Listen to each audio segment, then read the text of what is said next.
Assalamualaikum warahmatullahi wabarakatuh. Kembali lagi bersama saya di channel Sultan Raffi ID. Pada kesempatan kali ini, Buya Arozi menyampaikan mengenai ma'rifatullah. Karena awal beragama adalah dengan mengenal Allah. Dari 20 sifat Allah yang kita kenal, Buya Arozi panjang menjelaskan mengenai sifat Allah yang wujud. Di video ini juga Buya Arozi bercerita bagaimana dia pernah dimarahi oleh seorang profesor yang ahli dalam bidang 4 mazhab karena beliau mengartikan kata atau huruf alif lam mim. Seorang profesor tersebut beranggapan bahwa itu adalah rahasia dari Allah. Padahal Buya Arozi punya pegangan yang akan dijelaskan pada video kali ini. Mari kita simak bersama dan semoga bermanfaat.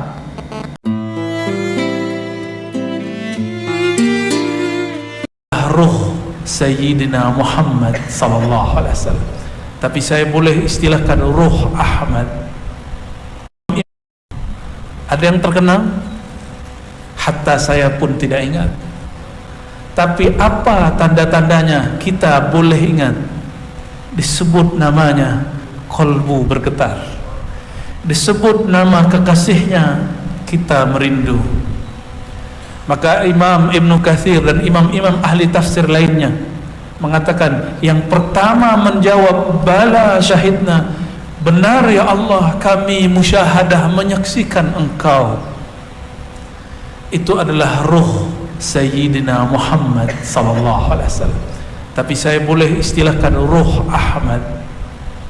Ruh Ahmad sallallahu alaihi wasallam diambil dari surat Shaf. Sayyidina Isa menyebut Sayyidina Muhammad karena belum bertubuh, masih ruh dan cahaya, disebut dengan Ahmad. Ismuhu Ahmad. Inilah dalilnya.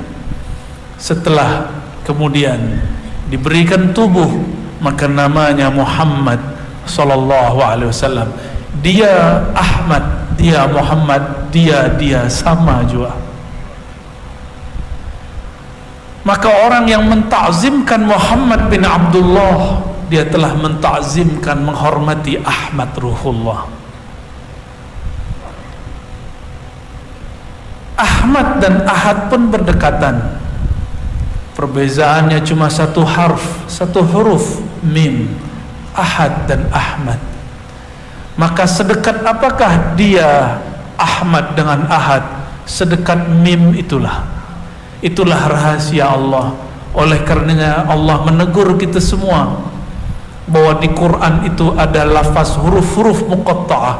Itulah rahasia-rahasia kedekatan baginda Nabi Muhammad SAW kepadanya. Alif lam mim, ha mim, alif lam ra, ha mim ain sin qaf. Semua itu adalah rahasia-rahasia yang Allah berikan isyaratnya kepada siapapun hamba yang mau memahaminya. Bukan hanya Allah yang tahu maknanya, itu salah terjemah. Terjemahnya wallahu a'lam bimuradih, itu bukan terjemah, itu namanya taslim. Al-Imam As-Suyuti hafizahullah ya rahimahullah, beliau mengatakan, Abu Abdurrahman namanya, wallahu a'lam bimuradih, hanya Allah lah yang lebih tahu, a'lam bimuradih, bukan hanya Allah yang tahu. Saya dulu berjumpa dengan seorang profesor, doktor, ahli syariat, ahli fiqih mazhab yang 4. Lalu ketika saya mensyarah alif lam mim, dia marah-marah. Lalu dia berkalam, hanya Allah yang tahu maknanya, kita tidak tahu. Saya tanya balik, Tuan Profesor, hal qara'ta tafsir Ibn Katsir? Apakah engkau membaca tafsir Ibn Katsir? Tidak usah tafsir yang aneh-aneh, yang gharib-gharib seperti tafsir Al-Imam As-Sulami, tidak usah. Haqaiqut tafsir terlalu berat, tafsir Qushairi terlalu berat, Ruhul Ma'ani, Ruhul Bayan terlalu berat. Baca tafsir yang paling ringan, tafsir Al-Quran Al-Azim, Sudah ada terjemahnya dan ikhtisarnya dalam bahasa kita. Sila dibaca. Dia jawab, ya. Saya meragukan itu. Saya tanya balik, apakah engkau buka juz pertama? Allah menyebutkan alif lam mim, lalu Imam Ibnu Katsir menyebutkan kalam-kalam ulama salafus saleh dari sahabat Nabi dan tabi'in, Abdullah bin Abbas, murid-muridnya Sa'id bin Jubair, murid-muridnya Mujahid dan lain-lain sebagainya, memaknai alif lam mim. Diam. Ternyata ilmu itu ada yang waktu dibaca dia ingat, jika tidak diulang lagi Allah ambil ingatannya. Itulah kematian awal seorang alim, jika kan yansal ilm, jika dia melupakan ilmu, itu mati pertamanya orang alim. Karena Allah tidak mencabut ilmu kecuali biqabdil ulama, dengan mencabut para ulama. Maka cabutan pertama untuk para ulama sebagai hukuman kepada kalbunya yang dia tidak rawat, dia hanya ilmui tidak amalkan, Allah ambil ma'rifatnya. Yaqbid biqabdil ulama. Ulama disebut ulama karena ilmu ada di dalam kalbunya. Sekarang ilmu itu dia tidak ambil, maka Allah matikan ilmu dari kalbunya. Itulah mautul awal. Na'udzubillah min dzalik. Semoga Allah jaga kita semua dari kematian itu, matinya kalbu. Tapi majlis ini terlalu terbuka untuk menjelaskan makna huruf, maka kita buka nantilah di lain waktu. Tapi akhir zaman sudah tambah mendekat, ilmu ini akan semakin dibuka. Karena inilah booster hakiki. Jika ada vaksin 1, 2, 3, ini vaksin selama-lamanya. Orang sebelum divaksin takut, pakai mask, juga sarung tangan, jarak pun jauh, semuanya. Hatta di Masjidil Haram pun terjadi demikian. Kenapa orang setakut itu? Di mana Allah selama ini? Mana tahajudnya selama ini? Mana sedekahnya selama ini? Mana zikir-zikir auratnya selama ini? Kenapa setakut itu? Hatta dalam solat pun orang berjarak. Tapi apalah boleh buat. Kita karena ikut fatwa guru-guru ulama-ulama, kita pun ikut. Solat yang tadinya rapat kemudian kita jarangkan selama 2 tahun. Ya. Apa rasanya Tuhan? Solat jauh-jauh begitu. Aneh tak? Aneh. Awaluddin ma'rifatullah. Maka muncullah kalimat ini, fa'lam, ketahuilah bahwasannya awal beragama mengenal Allah. Oleh karenanya Imam Abu Hamid Al-Ghazali menjadi imam kita dalam aqidah Ahlussunnah, mazhab Syafi'i dan bertasawuf mengenal Allah. Beliau mengatakan, ma'rifatullah tidak diperkenankan taklid. Taklid mengikut tanpa menyadari maknanya. Mesti dia faham apa yang dia hafal. Dari dulu kita hanya menghafalkan sifat 20, kapan lagi mau memahami maknanya? Maka pada siang ini saya akan bentangkan sedikit mengenai sifat Allah yang pertama, kana Allah, atau wujudnya Allah. Dalam hadis Imam Bukhari disebutkan Abu Musa al-Ash'ari dan para kawan-kawannya, sahabat-sahabatnya dari kampung Bani Ash'ari yang berasal dari negeri Yaman, datang kepada Rasulullah bertanya, ya Rasulullah, kaifa kana Rabbuna, bagaimanakah Rabb kami? Maka keluarga Bani Ash'ari adalah awwalu man qaddama ilma ma'rifatillah ila Sayyidina Rasulillah, adalah orang kelompok keluarga yang pertama menanyakan itu kepada Nabi Muhammad sallallahu alaihi wasallam. Maka dari zuriatnya lahir Imamuna Abul Hasan Al-Ash'ari qaddasallahu sirrahu, yang kita kenal sebagai Imam Ahlus Sunnah, Imam kajian Ma'rifatullah. Dulu jidnya, datuknya Abu Musa Al-Ash'ari dan kawan-kawannya. Tapi keluarga Ash'ari ini juga ada yang suka berpolitik. Dia minta jawatan kepada Rasulullah SAW. Tapi keluarga yang lain minta ma'rifatullah. Apa kata mereka? Kaifa kana rabbuna. Hadis ini sahih riwayat Imam Bukhari. Yang saya sampaikan, jika hadis itu hadis, jika bukan kita jujur juga mengatakan itu bukan hadis Nabi. Bagaimanakah hakikat Tuhan kami, keberadaan Tuhan kami, wahai Rasulullah? Ini yang bertanya ruhnya merindukan pulang kepada Allah Subhanahu wa ta'ala. Maka siapapun di antara tuan dan puan bertanya bagaimana cara mengenal Allah, itulah nur yang dulu ada di kolbu keluarga Bani Asy'ari. Apa kata Abu Musa al-Asy'ari? Lalu Rasulullah menjawab, kana Allah wa la syai'a ma'ah. Allah senantiasa ada. Di saat dia ada, engkau dan alam semesta ini belum ada. Ulama kita beri istilah, ada itu disebut wujud. Maka dalam sifat 20 yang pertama kita hafal, Allah wujud qidam baqa. Boleh kita baca berjamaah? Ya? Allah wujud. Ayo, siapa yang pintar nasyidnya? Imam kita boleh baca Allah wujud qidam baqa. Ada yang boleh? Tafadhal. Ya. Khair ambil mikrofon.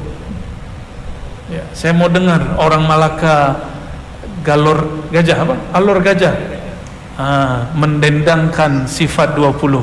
Ya, karena ini yang hendak dibid'ahkan hari ini oleh orang-orang yang ingin mengganti akidah kita. Ya, tafadhal.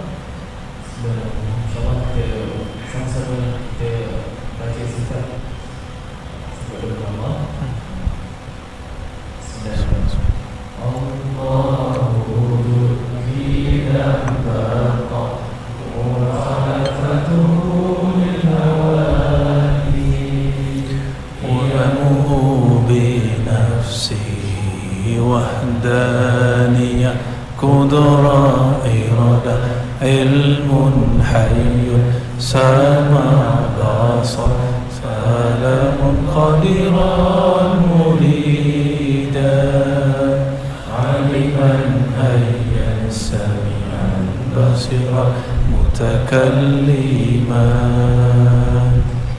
Bolehlah ya. Itu nasyid siapa itu? Allah wujud qidam baqa. Wujud itu sifat yang bersifat namanya maujud. Allah itu maujud, sifatnya apa? Sifat itu bukan seperti sifat bahasa Melayu. Sifat itu kondisi atau karakter atribut yang melekat pada zat. Itu disebut dengan sifat. Kita sebut misalnya imam kita sautuhu ra'i', suaranya indah merdu. Suara indah itu sifat dari suara. Ini cuma analog, kias. Allah lebih mulia dari itu. Coba bayangkan suara indah tapi yang punya suara tidak ada. Ada enggak? Tak ada ya. Maka sifat wujud mesti ada zat yang wujud. Zat yang wujud ini zat yang mutlak. Ulama kita sudah habis istilah menyebutnya, sampailah mereka menyebut zatul buhti. Itu bukan nama. Zatul buhti zat yang mutlak, yang tidak dapat dibayangkan fikiran, tidak dapat dicapai oleh pendengaran, oleh penglihatan. La tudrikuhul absar wa huwa yudrikul absar. Karena semua ayat menyebutkan engkau tidak sanggup, tidak ada yang mirip dengannya, engkau tidak dapat mencapainya, maka ma'rifatullah itu jalan terdekatnya cuma satu. Allah mulai fa'lam annahu la. Inilah rahasia lafaz la. Jika hendak mengenal Allah, hidupkan lafaz la di dalam diri. Apa makna lam alif? La, tidak. Tidak adalah wujudku kecuali diwujudkan Allah. Kalau ini makna kalam orang mengatakan wujud kami, wujud Allah, baru boleh diterima. Tapi kalau mereka mengatakan kami ini Allah, itu zindiq. Tapi kalau makna mereka mengatakan wujud kami, wujud Allah, wujud kami, diwujudkan Allah, barulah benar. Faham ya kenapa dulu banyak orang Melayu zikir begini, sampai ke Jawa, sampai ke Ambon, sampai ke mana-mana orang zikir begini. Wujuduna wujudullah. Saya menyaksikan kalimat ini jika sampai di kalangan orang-orang yang awam tidak mengerti agama, nanti dia berfikir dia sudah menjadi Tuhan ya? Kata ulama dari dulu, man arafa nafsahu faqad arafa rabbahu, wa man arafa rabbahu halaka nafsuhu. Siapa yang kenal dirinya, kenal Rabbnya. Siapa yang kenal Rabbnya, binasalah dirinya. Maka jika disebut Allah, tiada lagi dia. Maka tiada lagi zatku, tiada lagi wujudku. Wujudku hanya diwujudkan olehnya. Maka tidaklah sopan seorang hamba mengatakan wujud dia, wujud Allah, kecuali dia maknai wujudku diwujudkan oleh Allah dengan kun fayakunnya Allah subhanahu wa ta'ala.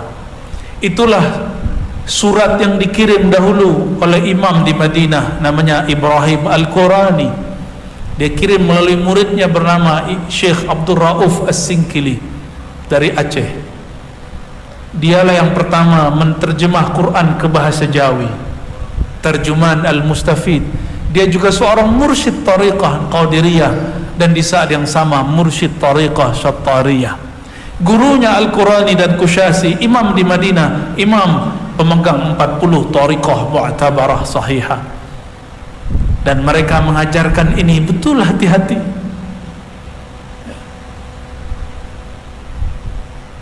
Jadi wujud kita tidak usah mulai dari Allah dulu, mulai dari wujud kita. Wujud ini diwujudkan Allah. Bahasa istilah ilmu akidahnya, wujud kita ini disebut wujud mumkinul wujud. Dahulu tidak ada, lalu Allah adakan. Maka dulu kita pernah bertanya ke jamaah di Pulau Jawa, lebih dahulu ayam atau telur? Masih ingat?